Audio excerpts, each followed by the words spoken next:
Hello and greetings to all my viewers. आज हम पढ़ेंगे poem where the mind is without fear by Rabindranath Tagore. ये part 1 है और जो पार्ट 2 है वो ऑब्जेक्टिव्स हैं, वो मेरे पेज पे अपलोडेड रहेंगे, आप उन्हें भी देख लें क्योंकि एग्जाम जो है वो ऑब्जेक्टिव बेस्ड रहेगा। तो पार्ट 1 में अपना पोएम एक्सप्लेनेशन है and second part is all about the objective from the exam point of view.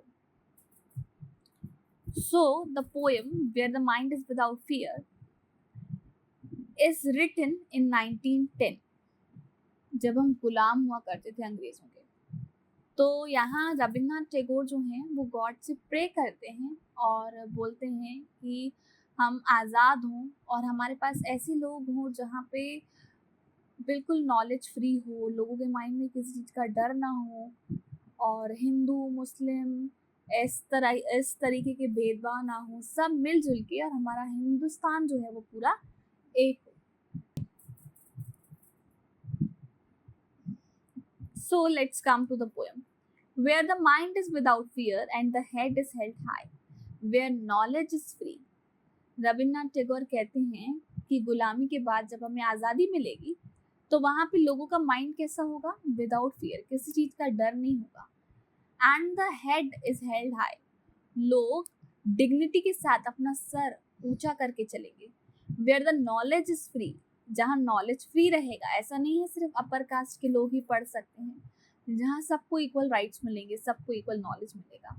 Where the world has not been broken up into fragments, fragments यानी टुकड़े, जहाँ वर्ल्ड के टुकड़े, यहाँ इंडिया की बात नहीं हो रही है, यहाँ वर्ल्ड की बात हो रही है, जहाँ पूरा वर्ल्ड एक होगा, ना कि फ्रेगमेंट्स में, टुकड़ों में बटा हुआ होगा by the narrow domestic walls.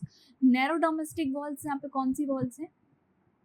मतलब जाति की वॉल्स, जाति और कलर, इन सब का कोई भेदभाव नहीं होगा, सब मिलके एक होंगे। Where words come out from the depth of truth, जहाँ लोग सच्चाई की बातें करेंगे, सच्चाई को लेके आगे चलेंगे। Where the tireless striving stretches its arm towards perfection. Tireless मतलब बिना थके लोग काम करेंगे, मेहनत करेंगे और इंडिया को एक परफेक्शन, वर्ल्ड को एक परफेक्शन की ओर लेके जाएंगे। So where tireless striving stretches its arm towards the perfection, जहाँ लोग मिलके मेहनत करके एक परफेक्शन की ओर लेके जाएंगे। Where the clear stream of reason has not lost its way into a dreary desert sand of dead habit. Where the clear stream यानी जो बहते हैं, जो लोगों के reasons आएंगे, has not lost its way, मतलब लोग जो हैं वो फालतू नहीं सोचते हैं, सबके माइंड में बहुत परफेक्शनिस्ट के आइडियाज आएंगे, अच्छे आइडियाज आएंगे, जो डेरी डेजर्ट, जो अभी बंजर जमीन है, ऑफ डेड हैबिट, गंदी हैबिट्स की, वो सब हट के आगे बढ़ेंगे। Where the mind is led forward by thee into ever widening thought and action, जहाँ लोगों के माइंड कहाँ जाएंगे? इनटू द वाइडनिंग थॉट्स, अच्छे अच्छे थॉट्स लेके और उनको एक्शन में इम्प्लीमेंट करेंगे। मतलब कोई भी थॉट्स व्यर्थ के नहीं होंगे, जो भी अच्छे थॉट्स, लोग अच्छा सोचेंगे, अच्छे थॉट्स आएंगे और उनको एक्शन की ओर लेके जाएंगे। Into that heaven of freedom, my father let my country awake. वो प्रे करते हैं गॉड से। My father here is about Lord. God को वो बोलते हैं let my country awake. अब हमारी कंट्री को awake यानी जगाओ, into the heaven of freedom, किस ओर? फ्रीडम की ओर, आज़ादी की ओर लेके जाइए।